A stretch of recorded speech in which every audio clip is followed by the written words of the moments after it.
হবে দিয়ে দাও, এক দুই তিনটা তাহলে বিসি গদি ছাড়, বিসি গদি ছাড়। আসসালামু আলাইকুম, সবাইকে স্বাগত জানাচ্ছি ফ্রিকি নিউজে। শুরুতেই জানিয়ে দিচ্ছি এখন পর্যন্ত আমাদের হাতে পাওয়া সর্বশেষ আপডেট। প্রতিবাদী ভাষা চোর ছ্যাচরের নির্বাচন,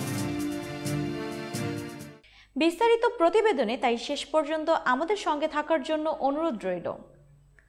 ডাকসুর ভোট বাতিল করে নতুন নির্বাচনের দাবিতে প্রতিবাদ বিক্ষোভ করছেন বাম প্রগতিশীল জোটের শিক্ষার্থীরা।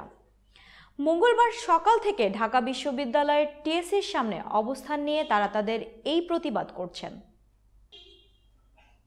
আন্দোলনকারীরা বিশ্ববিদ্যালয় প্রশাসন ও ছাত্রলীগের বিরুদ্ধে নানা স্লোগান দিচ্ছেন। তাদের হাতে শোভা পাচ্ছে নানা প্রতিবাদী ভাষার প্ল্যাকার্ড। এতে লেখা আছে, চোর ছ্যাচরের নির্বাচন, নীল নকশার নির্বাচন, মানি না, মানব না, আমার ক্যাম্পাস আমার গর্ব, এই ক্যাম্পাসকে রক্ষা করো ইত্যাদি। অবস্থান কর্মসূচিতে আসিফ বাবু নামের অর্থনীতি বিভাগের দ্বিতীয় বর্ষের শিক্ষার্থী আমাদেরকে বলেন, আমরা নির্বাচন বাতিলের দাবিতে একত্রিত হয়েছি, আমাদের দাবি মানতে হবে।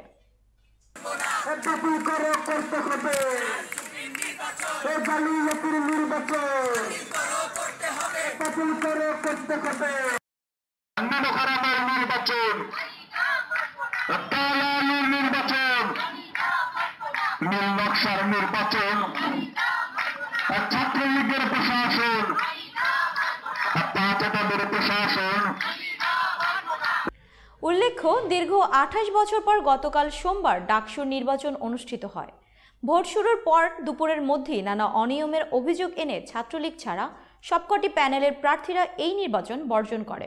পরে ফলাফলে দেখা গেছে বেশিরভাগ হল সংসদে ছাত্রলীগের পূর্ণাঙ্গ প্যানেল বিজয়ী হয়েছে, আর কেন্দ্রীয় সংসদের ভিপি হয়েছেন কোটা সংস্কার আন্দোলনের নেতা নুরুল হক নূর। তবে জিএস, এজিএস সহ বাকি সব পদে ছাত্রলীগ প্যানেল থেকে বিজয়ী হয়েছে। ভিপি পদ হারানোর পরে ছাত্রলীগও রাত থেকে ভিসির বাসভবনের সামনে অবস্থান নিয়ে এই নির্বাচন বাতিলের দাবিতে বিক্ষোভ করছে। সবাই ভালো থাকুন, সুস্থ থাকুন আর দেখতে থাকুন ফ্রিকি নিউজ।